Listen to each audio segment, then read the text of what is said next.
आदरणीय अध्यक्ष महोदय,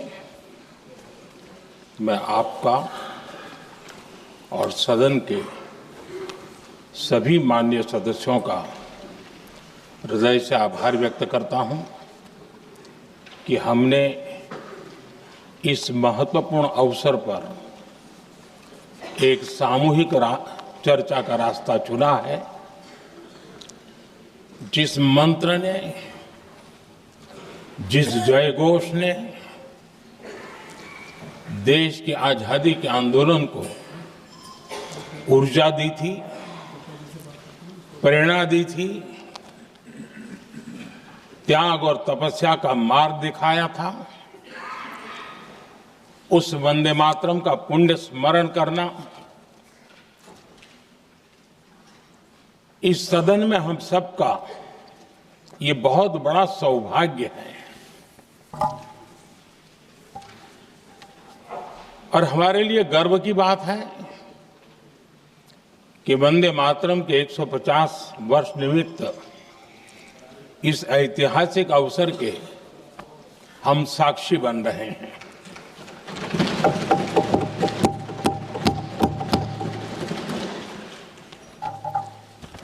एक ऐसा कालखंड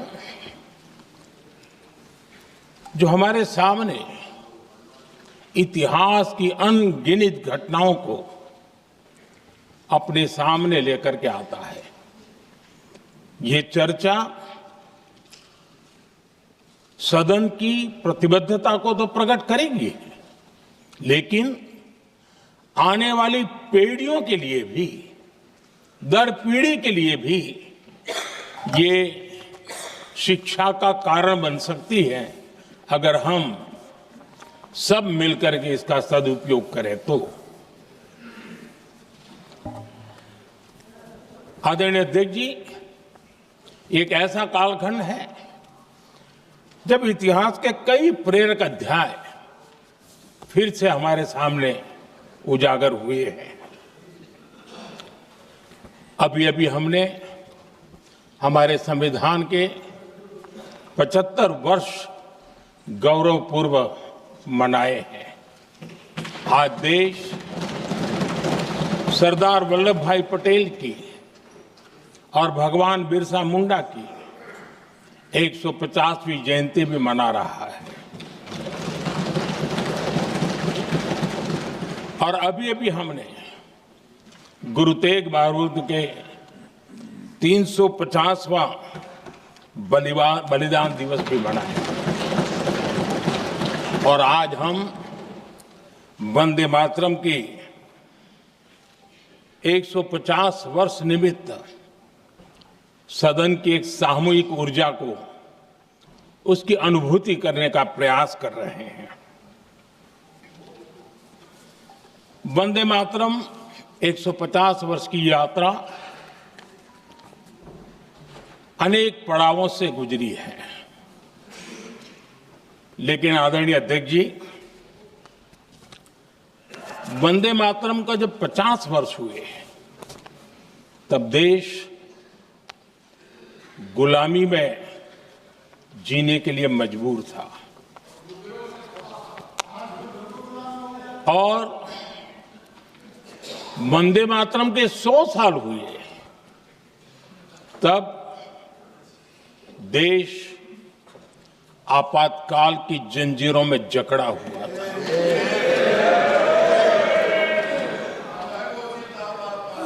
जब वंदे मातरम 100 साल के अत्यंत उत्तम पर्व था, तब भारत के संविधान का गला घोंट दिया गया था। जब वंदे मातरम 100 साल का हुआ, तब देशभक्ति के लिए जीने मरने वाले लोगों को जेल के सलाखों के पीछे बंद कर दिया गया था। जिस वंदे मातरम के गीत ने देश को आजादी की ऊर्जा दी थी, उसके जब 100 साल हुए तो दुर्भाग्य से एक काला कालखंड हमारे इतिहास में उजागर हो गया। हम लोकतंत्र के गिरोह में थे,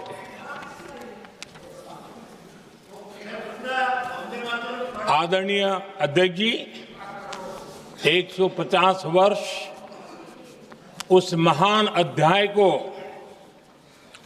उस गौरव को पुनः स्थापित करने का अवसर है और मैं मानता हूं सदन ने भी और देश ने भी इस अवसर को जाने नहीं देना चाहिए। यही वंदे मातरम है जिसने 1947 में देश को आजादी दिलाई।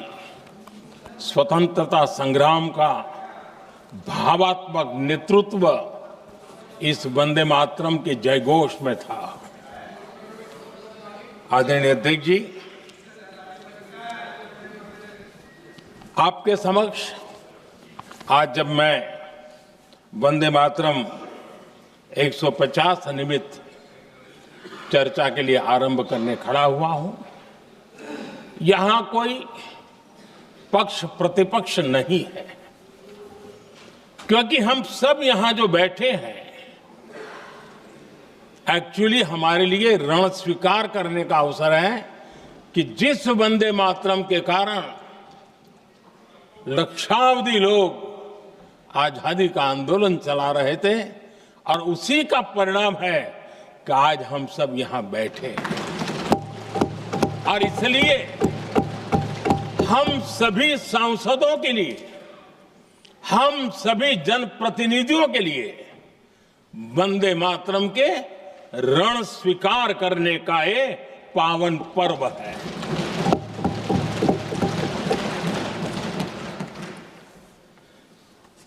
और इससे हम प्रेरणा लेकर के वंदे मातरम की जिस भावना ने देश की आजादी का जंग लड़ा, उत्तर दक्षिण पूर्व पश्चिम पूरा देश एक स्वर से वंदे मातरम बोल के आगे बढ़ा। फिर से एक बार अवसर है, आओ हम सब मिल के चले, देश को साथ लेके चले। आजादी के दीवानों ने जो सपने देखे थे उन सपनों को पूरा करने के लिए वंदे मातरम 150 हम सबकी प्रेरणा बने, हम सबकी ऊर्जा बने और देश आत्मनिर्भर बने। 2047 में विकसित भारत बना करके हम रहे, इस संकल्प को दोहराने के लिए ये वंदे मातरम हमारे लिए एक बहुत बड़ा अवसर है। आदरणीय अध्यक्ष जी, दादा तबीयत तो ठीक है ना? नहीं, कभी कभी इस उम्र में हो जाता है। आदरणीय अध्यक्ष जी, वंदे मातरम की इस यात्रा की शुरुआत बंकिम चंद्र जी ने 1875 में की थी और गीत ऐसे समय लिखा गया था जब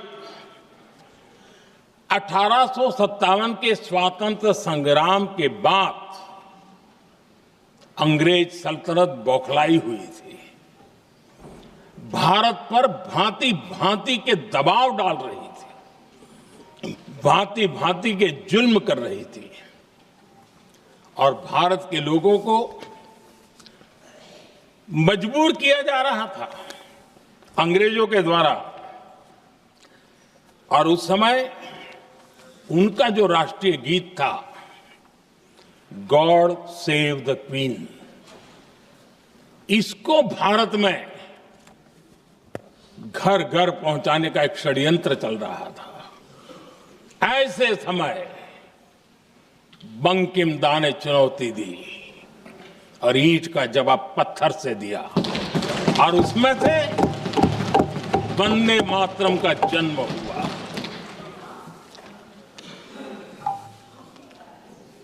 इसके कुछ वर्ष बाद 1882 में जब उन्होंने आनंद मठ लिखा तो इस गीत का उसमें समावेश किया गया। आदरणीय अध्यक्ष जी, वंदे मातरम ने उस विचार को पुनर्जीवित किया था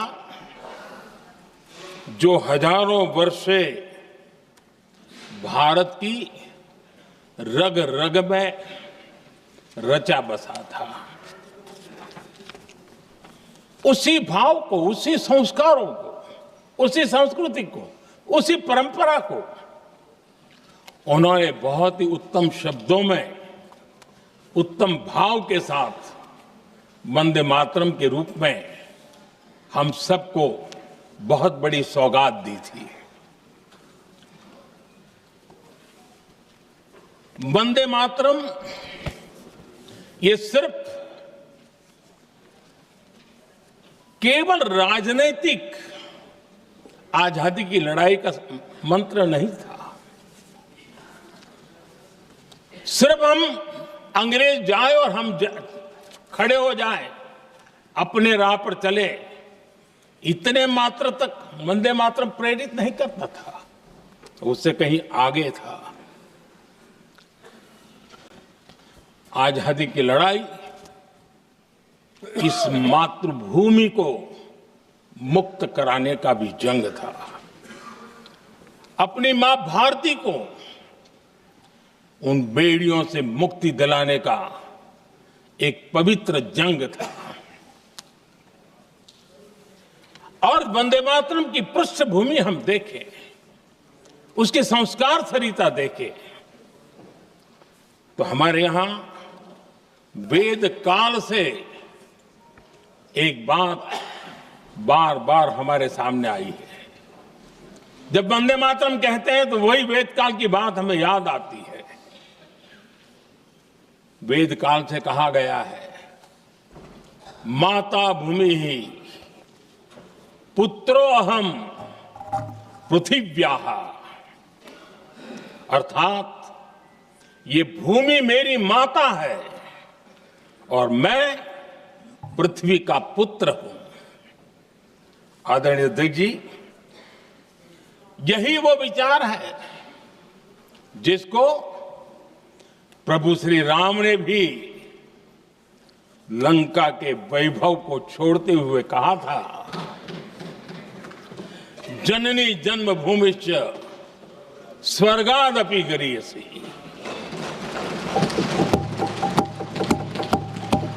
वंदे मातरम यही महान सांस्कृतिक परंपरा का एक आधुनिक अवतार है।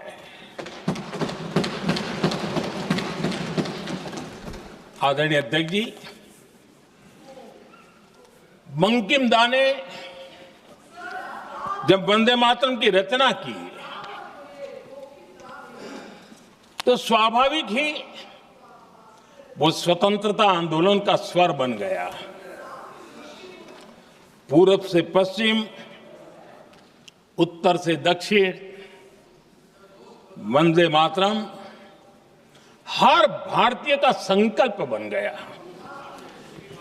इसलिए वंदे मातरम की स्तुति में लिखा गया था,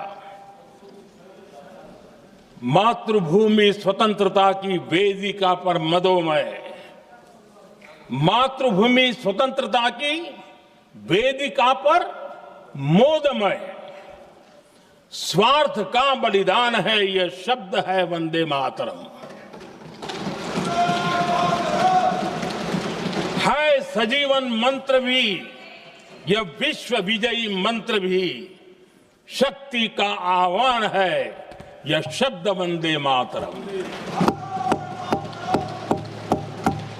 उष्ण शोणित से लिखो, वक्षस्थली को चीरकर, वीर का अभिमान है यह शब्द वंदे मातरम। आदरणीय अध्यक्ष जी, कुछ दिन पूर्व जब वंदे मातरम 150 का आरंभ हो रहा था तो मैंने उस आयोजन में कहा था, वंदे मातरम हजारों वर्ष की सांस्कृतिक ऊर्जा भी थी, उसमें आजादी का जज्बा भी था और आजाद भारत का विजन भी था। अंग्रेजों के उस दौर में एक फैशन हो गई थी भारत को कमजोर, निकम्मा, आलसी, कर्महीन, इस प्रकार भारत को जितना नीचा दिखा सके ऐसी एक फैशन बन गई थी। और उसमें हमारे यहां भी जिन्होंने तैयार किए थे वो लोग भी वही भाषा बोलते थे। तब बंकिम दा ने उस हीन भावना को भी झकझोरने के लिए और सामर्थ्य का परिचय कराने के लिए वंदे मातरम के भारत के सामर्थ्यशाली स्वरूप को प्रकट करते हुए आपने लिखा था, तम ही दुर्गा दश प्रहरण धारिणी, कमला कमल दल विहारिणी, वाणी विद्या दायिनी, नमामि त्वाम नमामि कमलाम, अमलाम अतुलाम, सुजलाम सुफलाम, मातरम वंदे मातरम। अर्थात भारत माता ज्ञान और समृद्धि की देवी भी है और दुश्मनों के सामने अस्त्र शस्त्र धारण करने वाली चंडी भी है। अध्यक्ष जी, ये शब्द, ये भाव, ये प्रेरणा गुलामी की हताशा में हम भारतीयों को हौसला देने वाले थे। इन वाक्यों ने तब करोड़ों देशवासियों को यह एहसास कराया कि लड़ाई किसी जमीन के टुकड़े के लिए नहीं है। ये लड़ाई सिर्फ सत्ता के सिंहासन को कब्जा करने के लिए नहीं है। ये गुलामी की बेड़ियों को मुक्त कर हजारों साल की महान जो परंपराएं थी, महान संस्कृति, जो गौरवपूर्ण इतिहास था, उसको फिर से पुनर्जन्म कराने का संकल्प इसमें था।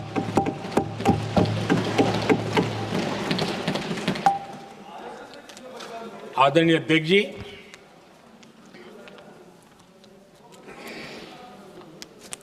वंदे मातरम, इसका जो जन जन से जुड़ाव था, ये हमारे स्वतंत्र संग्राम की एक लंबी गाथा अभिव्यक्त होती है। आदरणीय अध्यक्ष जी, जब भी जैसे किसी नदी की चर्चा होती है, चाहे सिंधु हो, सरस्वती हो, कावेरी हो, गोदावरी हो, गंगा हो, यमुना हो,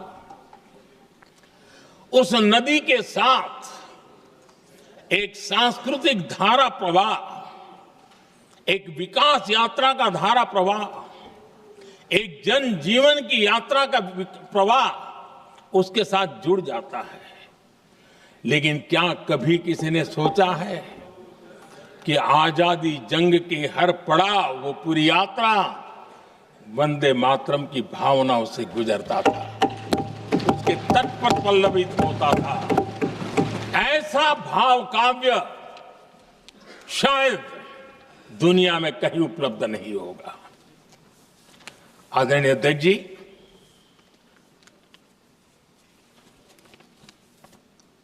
अंग्रेज समझ चुके थे कि 1857 के बाद लंबे समय तक भारत में टिकना उनके लिए मुश्किल लग रहा था। और जिस प्रकार से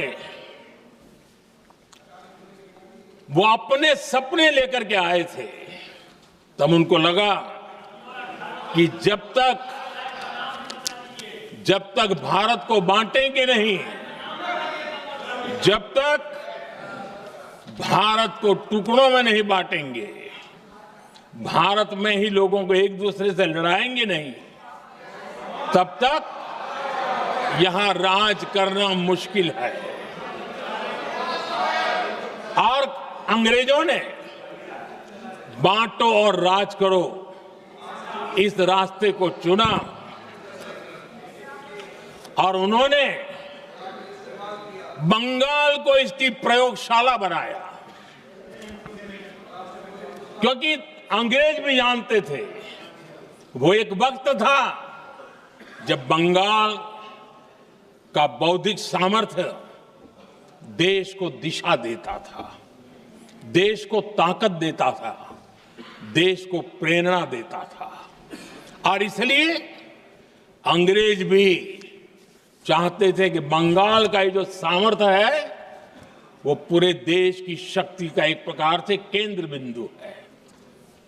और इसलिए अंग्रेजों ने सबसे पहले बंगाल के टुकड़े करने की दिशा में काम किया और अंग्रेजों का मानना था कि एक बार बंगाल टूट गया तो ये देश भी टूट जाएगा और वो यावत चंद्र दिवाकर राज करते रहेंगे, ये इनकी सोच थी। 1905 में अंग्रेजों ने बंगाल का विभाजन किया, लेकिन जब अंग्रेजों ने 1905 में ये पाप किया तो वंदे मातरम चट्टान की तरह खड़ा रहा। बंगाल की एकता के लिए वंदे मातरम गली गली का नाद बन गया था और वही नारा प्रेरणा देता था। अंग्रेजों ने बंगाल विभाजन के साथ ही भारत को कमजोर करने के बीच और अधिक बोने की दिशा पकड़ ली थी, लेकिन वंदे मातरम एक स्वर एक सूत्र के रूप में अंग्रेजों के लिए चुनौती बनता गया और देश के लिए चट्टान बनता गया। आदरणीय अध्यक्ष जी, बंगाल का विभाजन तो हुआ, लेकिन एक बहुत बड़ा स्वदेशी आंदोलन खड़ा हुआ और तब वंदे मातरम हर तरफ गूंज रहा था। अंग्रेज समझ गए थे कि बंगाल की धरती से निकला बंकिम दा का ये भाव सूत्र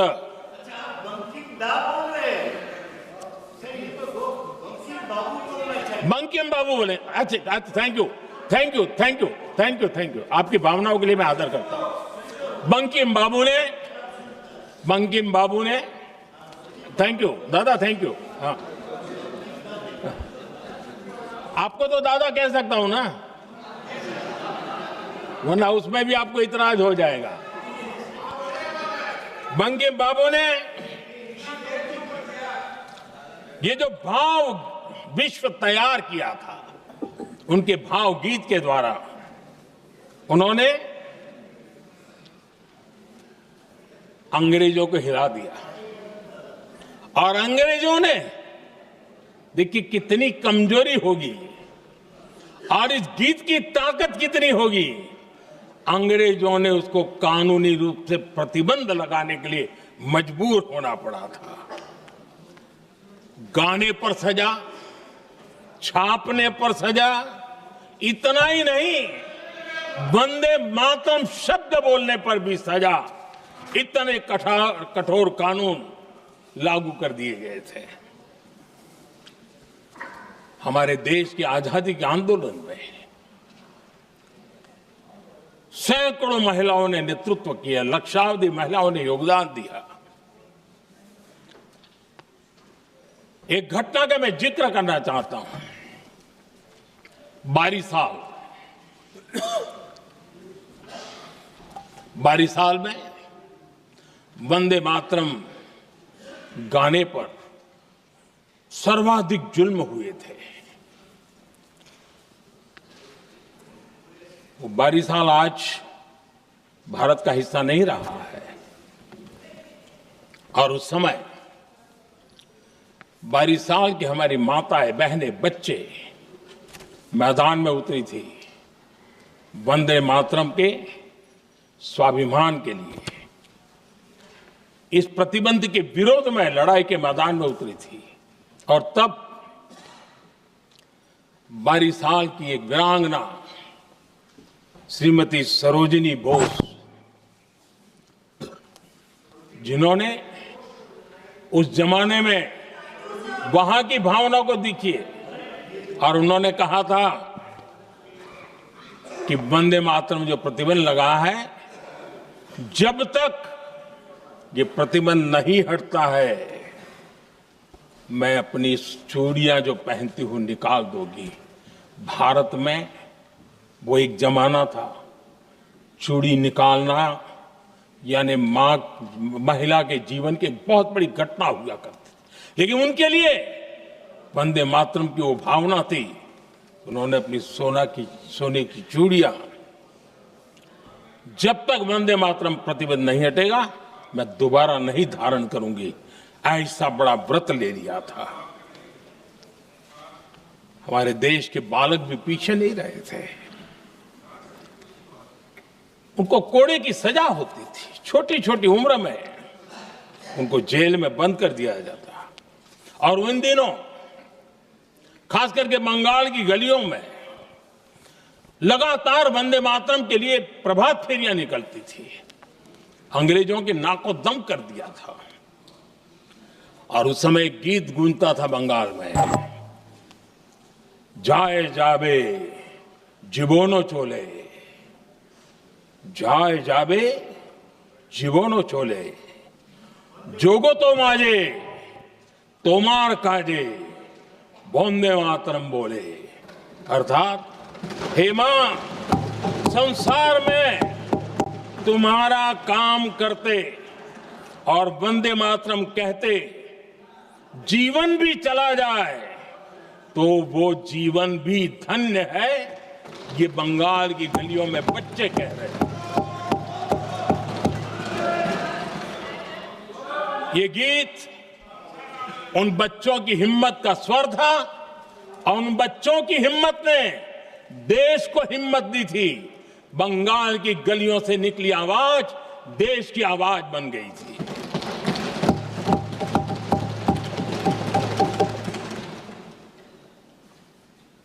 उन्नीस 1905 में फरीदपुर के गांव में बहुत छोटी छोटी उम्र के बच्चे जब वंदे मातरम के नारे लगा रहे थे, अंग्रेजों ने बेरहमी से उन पर कोड़े मारे थे। यानी एक प्रकार से जीवन और मृत्यु के बीच लड़ाई लड़ने के लिए मजबूर कर दिया था। इतना अत्याचार हुआ था। 1906 में नागपुर में नील सिटी हाई स्कूल के उन बच्चों पर भी अंग्रेजों ने ऐसे ही जुल्म किए थे। गुनाह यही था कि वो एक स्वर से वंदे मातरम बोल करके खड़े हो गए थे। उन्हें वंदे मातरम के लिए मंत्र का महात्म्य अपनी ताकत से सिद्ध करने का प्रयास किया था। हमारे जांबाज सपूत बिना किसी डर के फांसी के तख्त पर चढ़ते थे और आखिरी सांस तक वंदे मातरम, वंदे मातरम, वंदे मातरम, यही उनका भाव घोष रहता था। खुदीराम बोस, मदनलाल ढींगरा, राम प्रसाद बिस्मल, अशफाक उल्लाह खान, रोशन सिंह, राजेंद्र नाथ लाहिड़ी, रामकृष्ण बिस्वास, अनगिनत जिन्होंने वंदे मातरम कहते कहते फांसी के फंदे को अपने गले पर लगाया था। लेकिन देखिए, ये अलग अलग जेलों में होता था, अलग अलग इलाकों में होता था। प्रक्रिया करने वाले चेहरे अलग थे, लोग अलग थे,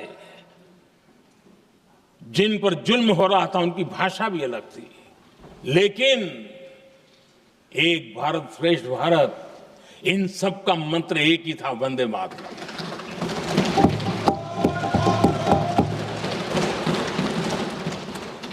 चटगांव की स्वराज क्रांति, जिन युवाओं ने अंग्रेजों को चुनौती दी, वे भी इतिहास के चमकते हुए नाम है। हरगोपाल बाग, पुलिन विकास घोष, त्रिपुर सेन, इन सब ने देश के लिए अपना बलिदान दिया। मास्टर सूर्यसेन को 1934 में जब फांसी दी गई, तब उन्होंने अपने साथियों को एक पत्र लिखा और पत्र में एक ही शब्द की गूंज थी और वो शब्द था वंदे मातरम।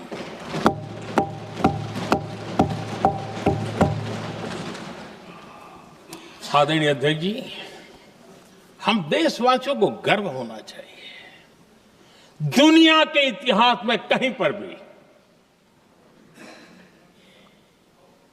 ऐसा कोई काव्य नहीं हो सकता, ऐसा कोई भावगीत नहीं हो सकता जो सदियों तक एक लक्ष्य के लिए कोटि कोटि जनों को प्रेरित करता हो और जीवन आहूत करने के लिए निकल पड़ते हो। दुनिया में ऐसा कोई भावगीत नहीं हो सकता जो वंदे मातरम। पूरे विश्व को पता होना चाहिए कि गुलामी के कालखंड में भी ऐसे लोग हमारे यहां पैदा होते थे जो इस प्रकार के भावगीत की रचना कर सकते थे। ये विश्व के लिए अजूबा है, हमें गर्व से कहना चाहिए, तब दुनिया भी मानना शुरू करेगी।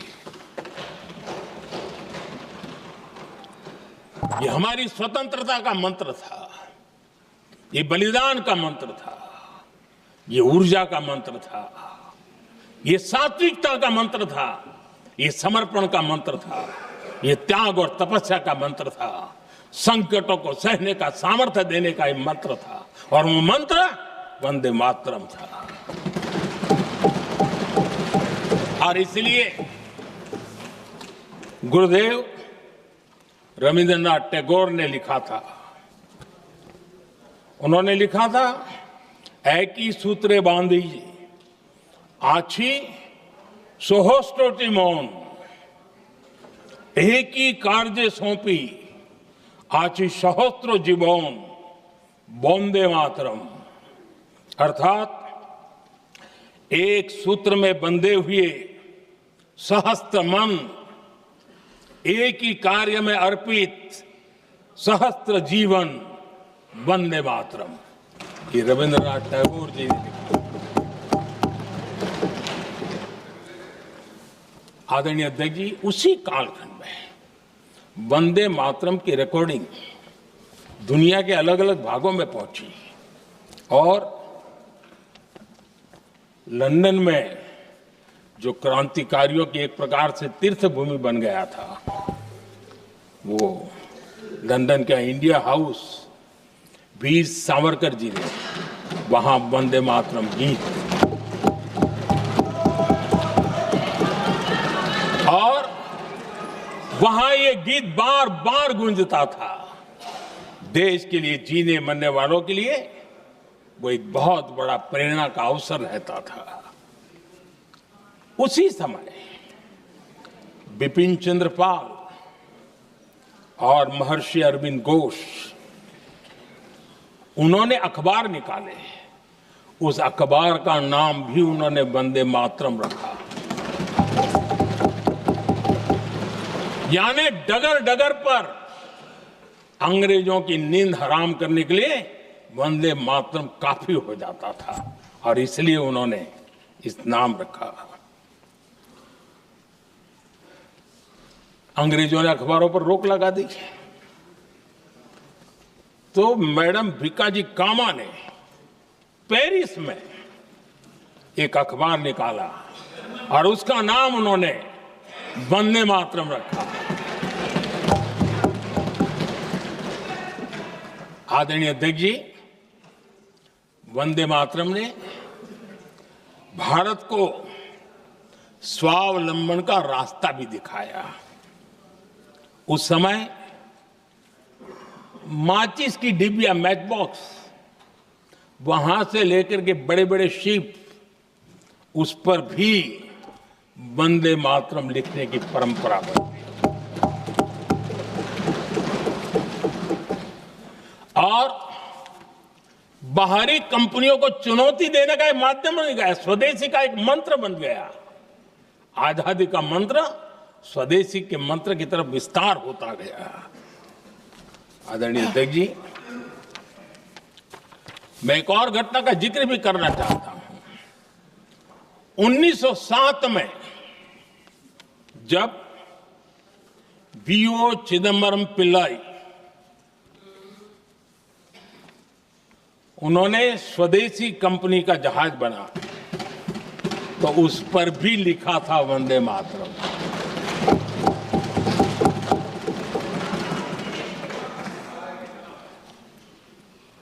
राष्ट्रकवि सुब्रमण्य भारती ने वंदे मातरम को तमिल में अनुवाद किया, स्तुति गीत लिखे।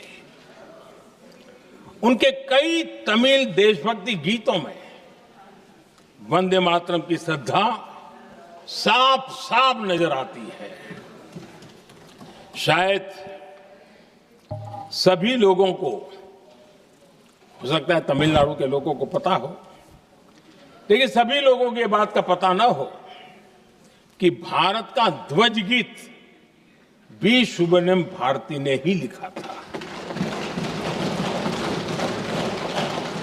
उस ध्वज गीत का वर्णन जिस पर वंदे मातरम लिखा हुआ था, तमिल में इस ध्वज गीत का शीर्षक था ताइन माणी कोड़ी पारीर, तालंदु पणिंदु पुलहिंद्रु वारीर। अर्थात देश प्रेमियों, दर्शन कर लो, सविनय अभिनंदन कर लो, मेरी मां की दिव्य ध्वजा का वंदन कर लो।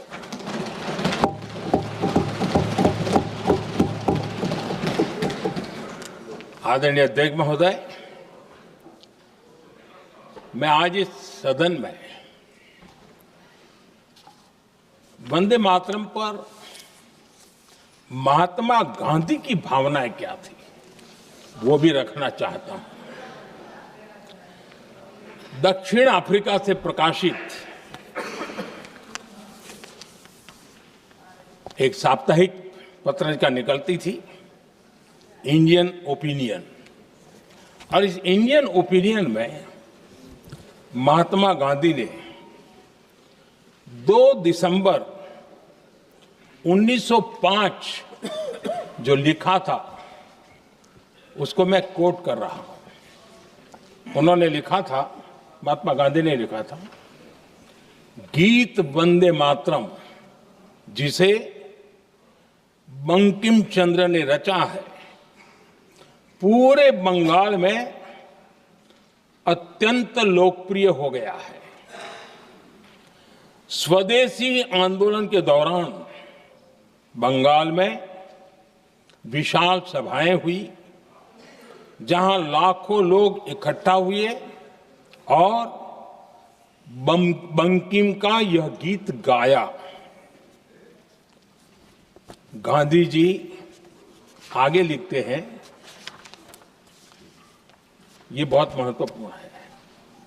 वो लिखते हैं, ये 1905 की बात है।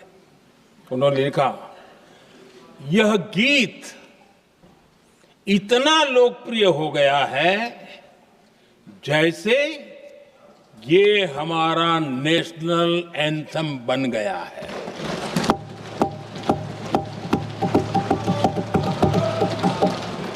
इसकी भावनाएं महान है और यह अन्य राष्ट्रों के गीतों से अधिक मधुर है।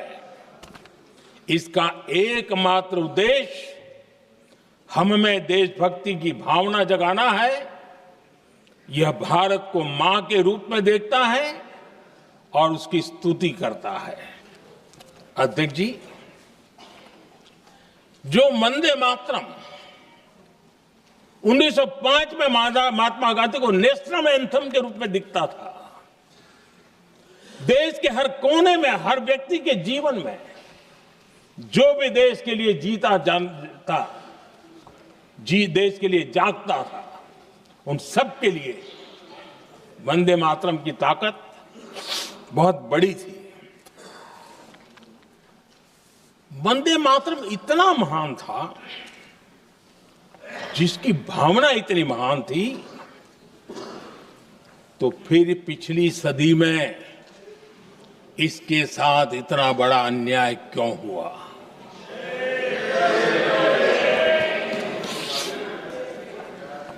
वंदे मातरम के साथ विश्वासघात क्यों हुआ?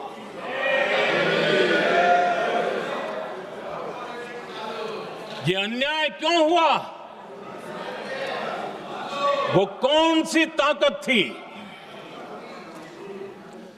जिसकी इच्छा खुद पूज्य बापू की भावनाओं पर भी भारी पड़ गई, जिसने वंदे मातरम जैसी पवित्र भावना को भी विवादों में घसीट दिया? मैं समझता हूं कि आज जब हम वंदे मातरम के 150 वर्ष का पर्व मना रहे हैं, चर्चा कर रहे हैं, तो हमें उन परिस्थितियों को भी हमारी नई पीढ़ियों को जरूर बताना हमारा दायित्व है, जिससे के वजह से वंदे मातरम के साथ विश्वासघात किया गया। वंदे मातरम के प्रति मुस्लिम लीग की विरोध की राजनीति तेज होती जा रही थी। मोहम्मद अली जिन्ना ने लखनऊ से 15 अक्टूबर 1937 को वंदे मातरम के विरुद्ध का नारा बुलंद किया।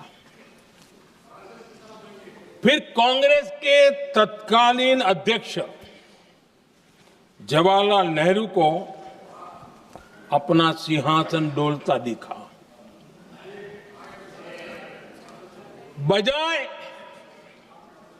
कि नेहरू जी मुस्लिम लीग के आधारहीन बयानों को तगड़ा जवाब देते, करारा जवाब देते, मुस्लिम लीग के बयानों की निंदा करते,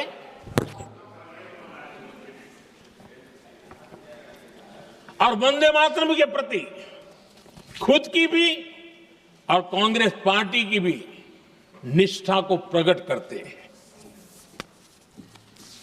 लेकिन उल्टा हुआ।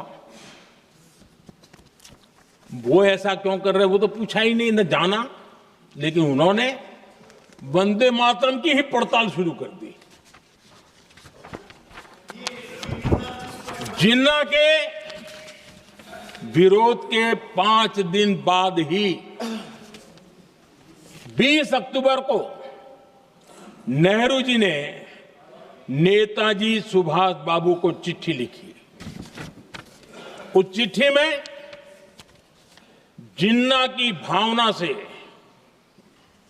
नेहरू जी अपनी सहमति जताते हुए कि वंदे मातरम की, ये जो उन्होंने सुभाष बाबू को लिखा है, वंदे मातरम की आनंद मठ वाली पृष्ठभूमि मुसलमानों को इरिटेट कर सकती है।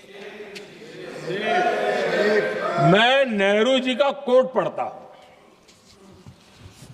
नेहरू जी कहते हैं, मैंने वंदे मातरम गीत का बैकग्राउंड पढ़ा है। नेहरू जी फिर लिखते हैं, मुझे लगता है कि ये जो बैकग्राउंड है, इससे मुस्लिम भड़केंगे। साथियों, इसके बाद कांग्रेस की तरफ से बयान आया कि 26 अक्टूबर से कांग्रेस कार्य समिति की एक बैठक कोलकाता में होगी, जिसमें वंदे मातरम के उपयोग की समीक्षा की जाएगी। बंकिम बाबू का बंगाल, बंकिम बाबू का कोलकाता, और उसको चुना गया और वहां पर समीक्षा करना तय किया। पूरा देश हतप्रभ था, पूरा देश हैरान था। पूरे देश में देशभक्तों ने इस प्रस्ताव के विरोध में देश के कोने कोने में प्रभात फेरियां निकाली, वंदे मातरम गीत गाया। लेकिन देश का दुर्भाग्य कि 26 अक्टूबर को कांग्रेस ने वंदे मातरम पर समझौता कर लिया।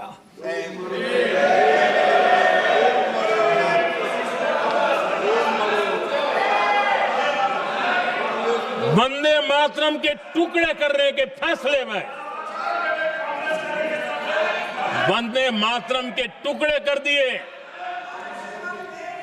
उस फैसले के पीछे नकाब ये पहना गया, चोला ये पहना गया कि ये तो सामाजिक सद्भाव का काम है। लेकिन इतिहास इस बात का गवाह है कि कांग्रेस ने मुस्लिम लीग के सामने घुटने टेक दिए और मुस्लिम लीग के दबाव में किया। और कांग्रेस का ये तुष्टीकरण की राजनीति को साधने का एक तरीका था। आदरणीय अध्यक्ष जी, तुष्टीकरण की राजनीति के दबाव में कांग्रेस वंदे मातरम के बंटवारे के लिए झुकी। इसलिए कांग्रेस को एक दिन भारत के बंटवारे के लिए झुकना पड़ा।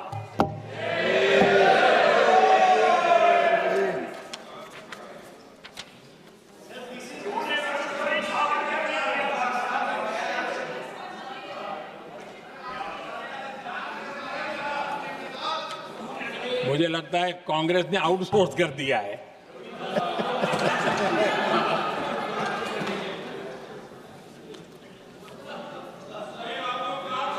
दुर्भाग्य से कांग्रेस की नीतियां वैसी की वैसी थी है, और इतना ही नहीं, आईएनसी चलते चलते एमएमसी हो गया है।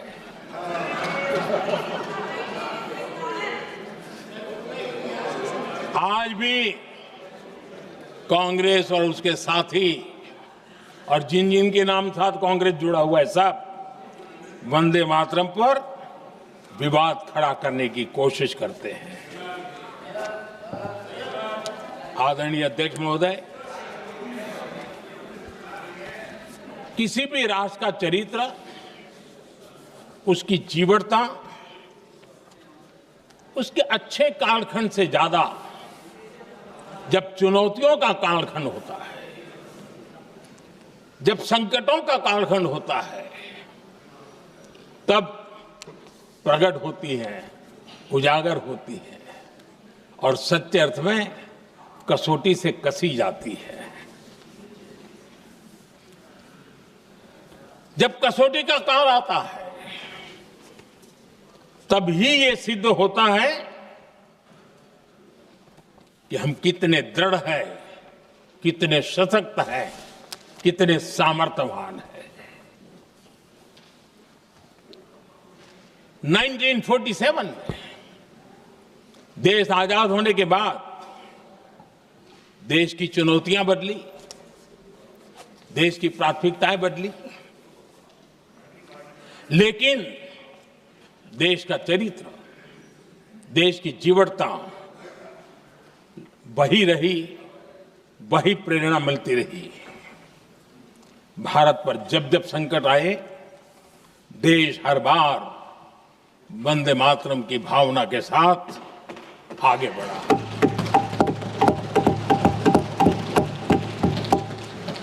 बीच का कालखंड कैसा गया जाने दो, लेकिन आज भी 15 अगस्त 26 जनवरी की जब बात आती है, हर घर तिरंगा की बात आती है, चारों तरफ वो भाव दिखता है, तिरंगे झंडे फहराते। एक जमाना था जब देश पर खाद्य का संकट आया, वही वंदे मातरम का भाव था। मेरे देश के किसानों ने अंदर के भंडार भर दिए और इसके पीछे भाव वही है, वंदे मातरम। जब देश की आजादी को कुचलने की कोशिश हुई, संविधान के पीठ पे छुरा भोंक दिया गया, आपातकाल थोप दिया गया, यही वंदे मातरम की ताकत थी कि देश खड़ा हुआ और प्रयास करके रहा। देश पर जब भी युद्ध थोपे गए, देश को जब भी संघर्ष की नौबत आई, यही वंदे मातरम का भाव था। देश का जवान सीमाओं पर अड़ गया और मां भारती का झंडा फहराता रहा, विजय से प्राप्त किया। कोरोना जैसे वैश्विक महासंकट आया, यही देश उसी भाव से खड़ा हुआ, उसको भी परास्त करके आगे बढ़ गया। आदरणीय अध्यक्ष जी, यह राष्ट्र की शक्ति है, यह राष्ट्र को भावनाओं से जोड़ने वाला सामर्थ्यवान एक ऊर्जा प्रवाह है, ये चेतना प्रवाह है, ये संस्कृति की अविरल धारा का प्रतिबिंब है, उसका प्रकटीकरण है। ये वंदे मातरम हमारे लिए सिर्फ स्मरण करने का काल नहीं, एक नई ऊर्जा, नई प्रेरणा का लेने का काल बन जाए और हम उसके लिए प्रति समर्पित होते चले। और मैंने पहले कहा, हम लोगों पर तो कर्ज है वंदे मातरम का। वही वंदे मातरम है जिसने वो रास्ता बनाया, जिस रास्ते से हम यहां पहुंचे हैं, और इसलिए हमारा कर्ज बनता है।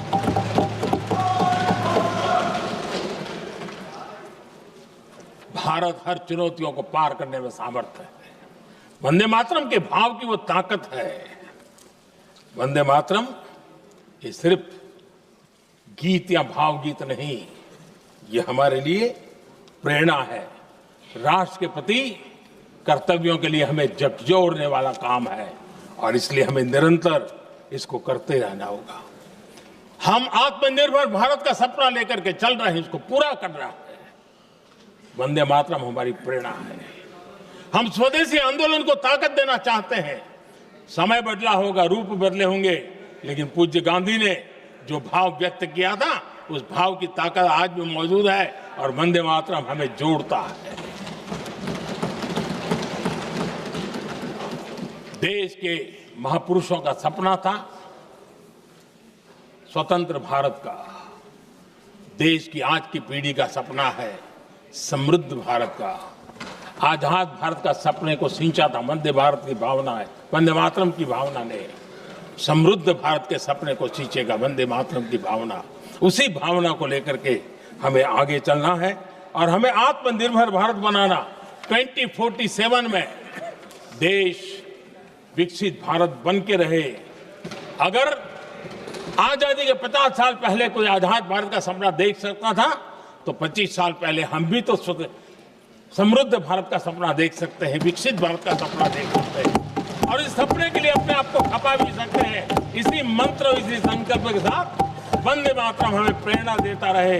वंदे मातरम का हम ऋण स्वीकार करें, वंदे मातरम की भावना को लेकर के चले, देशवासियों को साथ लेकर के चले, हम सब मिलकर के चले, इस सपने को पूरा करें। इसी एक भाव के साथ ये चर्चा का आज आरंभ हो रहा है। मुझे पूरा विश्वास है कि दोनों सदनों में देश के अंदर वो भाव भरने वाला कारण बनेगा, देश को प्रेरित करने वाला कारण बनेगा, देश की नई पीढ़ी को ऊर्जा देने का कारण बनेगा। इन्हीं शब्दों के साथ आपने मुझे अवसर दिया, मैं आपका बहुत बहुत आभार व्यक्त करता हूं। बहुत बहुत धन्यवाद। वंदे मातरम, वंदे मातरम।